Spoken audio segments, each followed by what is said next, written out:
27/5/2026 freedom ಪಾರ್ಕ್ನಲ್ಲಿ ಬೆಳಿಗ್ಗೆ 10 ಗಂಟೆಗೆ ಬೃಹತ್ ಪ್ರತಿಭಟನಾ ಸಮಾವೇಶವನ್ನು ಹಮ್ಮಿಕೊಂಡಿದೆ. ಈ ಬೃಹತ್ ಪ್ರತಿಭಟನಾ ಸಮಾವೇಶ ತುಂಬ ಐತಿಹಾಸಿಕ ಕಾರ್ಯಕ್ರಮ. ಒಳ ಮೀಸಲಾತಿಯನ್ನು ಕೊಟ್ಟಿದ್ದೀವಿ ಅಂತೇಳಿ ಮುಖ್ಯಮಂತ್ರಿ ಸಿದ್ದರಾಮಯ್ಯ ಸರ್ಕಾರ ಬೀಗ್ತಾ ಇದೆ. ಒಳ ಮೀಸಲಾತಿ ಜಾರಿ ಆಗೇ ಇಲ್ಲ.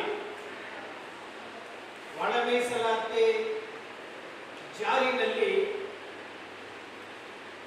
ಸುಪ್ರೀಂ ಕೋರ್ಟ್ನ ಆದೇಶದ ಉಲ್ಲಂಘನೆ ಮತ್ತು ಅಸಂವಿಧಾನಿಕ ಮತ್ತು ಸಂವಿಧಾನ ಬಾಹಿರ ಹಾಗೂ ಅವೈಜ್ಞಾನಿಕ ಒಳ ಮೀಸಲಾತಿಯನ್ನು ಜಾರಿ ಮಾಡಿ ಭವಿಷ್ಯದಲ್ಲಿ ಕಾನೂನು ತೊಡಕನ್ನು ಉಂಟು ಮಾಡಿ ಒಳ ಮೀಸಲಾತಿಯನ್ನು ಜಾರಿ ಮಾಡಿದ್ದೀವಿ ಅಂತ ಹೇಳಿ 101 ಪರಿಶಿಷ್ಟ ಜಾತಿಗಳಿಗೆ ದ್ರೋಹವನ್ನು ಮತ್ತು ವಂಚನೆಯನ್ನ ಮುಖ್ಯಮಂತ್ರಿ ಸಿದ್ದರಾಮಯ್ಯ ಸರ್ಕಾರ ಮಾಡಿದೆ. ಸಂವಿಧಾನದಲ್ಲಿ ಇರ್ತಕ್ಕಂಥ ವಿಚಾರಗಳನ್ನ ಒಳ ಮೀಸಲಾತಿಯ ಅಧಿಸೂಚನೆಯಲ್ಲಿ ಸೇರಿಸಿ ಆದೇಶವನ್ನು ಹೊರಡಿಸಿದೆ. ಏನು ಎಸ್ ಸಿ ಜನರಲ್ ಅಂತ ಬಹುಶಃ ಒಳ ಮೀಸಲಾತಿ ಜಾರಿಯಾಗಿ 75 ವರ್ಷದಿಂದ ಕೇಳಿಲ್ಲ. ಎಸ್ ಸಿನಲ್ಲಿ ಜನರಲ್ ಅಂತ ಮಾಡುವಂತಹ ಏಕೈಕ ಸರ್ಕಾರ ಅಂದ್ರೆ ಮುಖ್ಯಮಂತ್ರಿ ಸಿದ್ದರಾಮಯ್ಯ ಸರ್ಕಾರ. ಅಂದ್ರೆ ಒಳ ಮೀಸಲಾತಿನಲ್ಲಿ ರೋಸ್ಟರ್ ಹುದ್ದೆಗಳು 3ಕ್ಕಿಂತ ಕಡಿಮೆ ಇದ್ರೆ ಅದು 101 ಜಾತಿಗಳು ಕೂಡ ಆ ಹುದ್ದೆಗಳನ್ನು ಪಡೆಯೋದಕ್ಕೆ ಸ್ಪರ್ಧೆ ಮಾಡೋದಕ್ಕೂ ಅಂತ ಹೇಳಿ ಅದನ್ನು ಎಸ್ ಸಿ ಜನರಲ್ ಅಂತ ಮಾಡಿದ್ದಾರೆ. ರೋಸ್ಟರ್ ಹುದ್ದೆಗಳು 3ಕ್ಕಿಂತ ಹೆಚ್ಚಿದ್ರೆ ಅಂದ್ರೆ 400 ಬಿಂದುಗಳನ್ನ ಮಾಡಿದ್ದಾರೆ. 400 ಬಿಂದುಗಳಲ್ಲಿ ಪರಿಶಿಷ್ಟ ಜಾತಿಗೆ 1, 9, 15 ಬಿಂದುಗಳು ಬರ್ತವೆ. 15 ಬಿಂದುಗಳ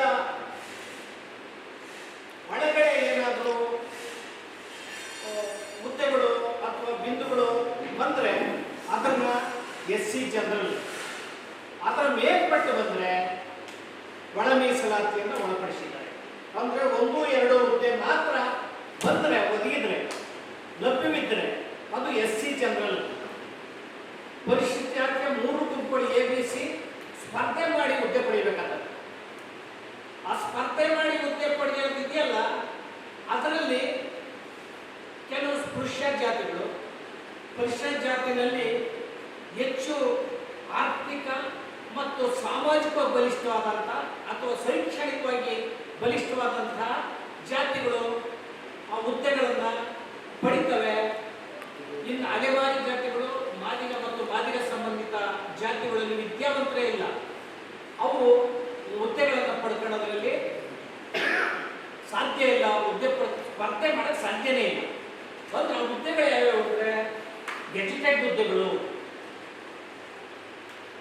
ಶ್ರೇಣಿ 1, 2 ಗೆಜೆಟೆಡ್, ಕುಲಪತಿಗಳು ವಿಶ್ವವಿದ್ಯಾಲಯದಲ್ಲಿ, ಕುಲಸಚಿವರು, ಪ್ರಾಧ್ಯಾಪಕರು, ಹೆಚ್ಚುವರಿ ಪ್ರಾಧ್ಯಾಪಕರು ಅಥವಾ ಉಪ ಪ್ರಾಧ್ಯಾಪಕರು ಅಥವಾ ಅನುದಾನ ರಹಿತ ಶಾಲೆಗಳು, ಜಿಲ್ಲಾವಾರು ಕೆಲವು ಸಂಸ್ಥೆಗಳು, ಈಗ ಅನೇಕ ಹುದ್ದೆಗಳು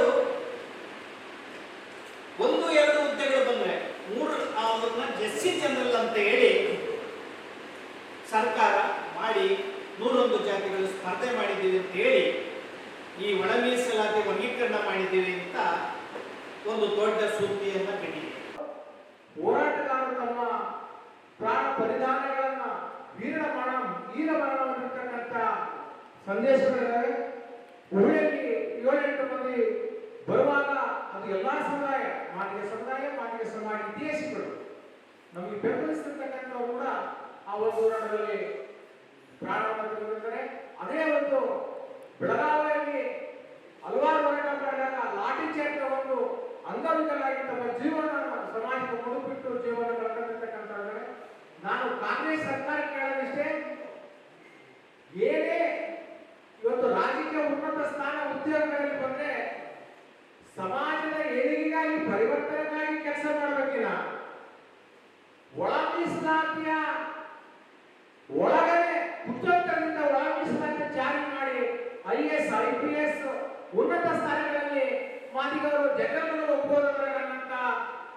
ವಿಷಯಗಳನ್ನು ತಗೊಂಡಲ್ಲ ಮಾನ್ಯ ಮುಖ್ಯಮಂತ್ರಿಗಳು ಮತ್ತು ಆ ಸಂಪುಟ ಸಭೆಗಳಲ್ಲಿ ಅದನ್ನು ನಾನು ಖಂಡಿಸ್ತೇನೆ. ಒಳ ಮೀಸಲಾತಿಯಲ್ಲಿ ಯಾಕೆ ಅಂದ್ರೆ ಪರಿಶಿಷ್ಟ ಜಾತಿ 101 ಸಮುದಾಯದಲ್ಲಿ ನಾವು ಕಚ್ಚಾಡ್ತಾ ಇದ್ದೀವಿ. ನಮ್ಮದಾದ ಜನಸಂಖ್ಯೆಯಲ್ಲಿ ಕೊಡ್ರಿ. ಯಾಕಂದ್ರೆ ಇವತ್ತಿಗೆ ಗ್ರಾಮಕ್ಕೆ ಹೋದ್ರೆ ಅಸ್ಪೃಶ್ಯತೆಯ ಆಚರಣೆ ಯಾರಿಗಿದೆ ಅಂದ್ರೆ ಅದು ಮಾದಿಗ ಸಮುದಾಯ ಮತ್ತು ವಲಯ ಸಮುದಾಯ ಇದೆ. ಹೋರಾಟಗಳನ್ನು ಮಾಡಿಕೊಂಡು ಪ್ರತ್ಯೇಕ ಮೀಸಲಾತಿಗೋಸ್ಕರ ಹೋರಾಟ ಮಾಡುವ ವಿಚಾರವಾಗಿ ಸರ್ಕಾರವನ್ನು ತೆಗೆದುಕೊಂಡಂಥ ನಿರ್ಣಯಗಳು ಅವೈಜ್ಞಾನಿಕವಾಗಿದೆ ಅಂತೇಳಿ ಕಾಣಿಸ್ತಾ ಇದೆ. ಅದೇ ರೀತಿಯಾಗಿ ಅದರಲ್ಲಿ ರೋಸ್ಟರ್ ಪದ್ಧತಿಯನ್ನು ತಂದಿರೋದು ಬಹಳ ತಪ್ಪು. ರೋಸ್ಟರ್ ಪದ್ಧತಿಯಲ್ಲಿ ಏನಿದ್ರು ಸಹ ABC ಅಂತ ತಾವೇ ಮಾಡಿ ಮತ್ತೆ ಅದರಲ್ಲಿ ಕಾನೂನು ಚೌಕಟ್ಟಲ್ಲಿ ಹಂಚಿಕೆ ಮಾಡುವಂಥ ಉದ್ಯೋಗಗಳ ವಿಚಾರ ಆಗಲಿ ಬೇರೆ ಯಾವುದೇ ವಿಚಾರ ಆಗಲಿ ಅದನ್ನ ಒಂದು ಈಕ್ವಲಿಂಗ್ ಬಂದ್ಬಿಟ್ರೆ ಅದು ಸಾಮಾನ್ಯ ಅಂತೇಳಿ ಪರಿಗಣಿಸಿರೋದು ಕಾನೂನಿಗೆ ಸರಿಪಡಿರೋದಿಲ್ಲ. ಅದನ್ನ ತಿದ್ದಬೇಕು. ಮಾದಿಗ ಮೂಲ ಸಂಘಟನೆಗಳು ಒಟ್ಟಾಗಿ ಮಾಡಿಕೊಂಡಿರ್ತಕ್ಕಂಥದ್ದು. ಇವತ್ತು ನಾವು ಪ್ರಮುಖವಾಗಿ ಏನು ರಾಜ್ಯ ಸರ್ಕಾರ ಪರಿಶಿಷ್ಟ ಜಾತಿಗಳ ಒಳ ಮೀಸಲಾತಿಗೆ ಸಂಬಂಧಪಟ್ಟಂಗೆ ದಿನಾಂಕ 27/5/2026 ಒಳ ಮೀಸಲಾತಿ ಆದೇಶವನ್ನು ಹೊರಡಿಸಿದೆ. ಅದು ಸಂಪೂರ್ಣವಾಗಿ ಅವೈಜ್ಞಾನಿಕವಾಗಿದೆ ಮತ್ತು ರೋಸ್ಟರ್ ಬಿಂದುಗಳಲ್ಲೂ ಕೂಡ ಮೋಸ ಮಾಡಿದೆ ಮತ್ತು ಪಾಳೆಗಾರಿಕೆಯ ಸಂಸ್ಕೃತಿಯನ್ನು ಮೆರೆದಿದೆ. ಆದ್ದರಿಂದ ಅದನ್ನು ನಾವು ರಾಜ್ಯ ಸರ್ಕಾರ ಮಾಡತಕ್ಕಂಥ ಸಂವಿಧಾನಬದ್ಧವಾಗಿಲ್ಲ. ನ್ಯಾಯಾಲಯದ ಎಲ್ಲ ಕೋರ್ಟ್ಗಳ ಮತ್ತು ಸುಪ್ರೀಂ ಕೋರ್ಟಿನ ಸಂವಿಧಾನದ ಉಲ್ಲಂಘನೆಯಾಗಿದೆ. ಅದನ್ನು ಕೂಡಲೇ ಒಳ ಮೀಸಲಾತಿ ಜಾರಿಯಲ್ಲಿ ಇಟ್ಟಂಗೆಯೇ ಅದನ್ನು ನ್ಯೂನತೆಗಳನ್ನ ಸರಿಪಡಿಸಬೇಕು ಅಂತ ಒತ್ತಾಯ ಮಾಡಿ ಇವತ್ತು ನಾವು ಪತ್ರಿಕಾಗೋಷ್ಠಿಯನ್ನು ಮಾಡ್ತಾ ಇದ್ದೀವಿ. ಇವತ್ತು ದಿನಾಂಕ 27/5/6